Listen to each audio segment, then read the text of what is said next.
السلام علیکم ورحمۃ اللہ وبرکاتہ۔ میں ہوں علی رضا اور آپ دیکھ رہے ہیں ہمارا یوٹیوب چینل گولڈن ویژن۔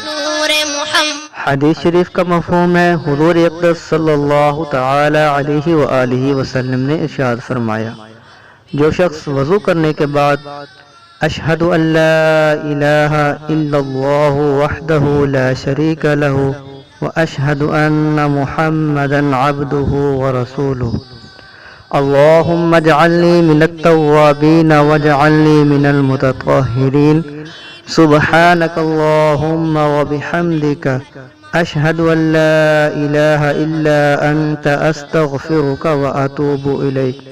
وضو کرنے کے بعد جو شخص یہ دعا پڑھے گا تو اس کے لیے جنت کے 8 دروازے کھول دیے جائیں گے، جس دروازے سے چاہے جنت میں داخل ہو جائے۔ تو بھائیو، ہم 5 نمازوں کے وقت وضو کرتے ہیں، اگر وضو کرنے کے بعد ہم وضو کرنے کی دعا پڑھنے کی عادت بنا لیں تو انشاءاللہ حضور اقدس صلی اللہ تعالی علیہ وآلہ وسلم کی حدیث کے مطابق انشاءاللہ ہم جنت میں ضرور داخل ہوں گے۔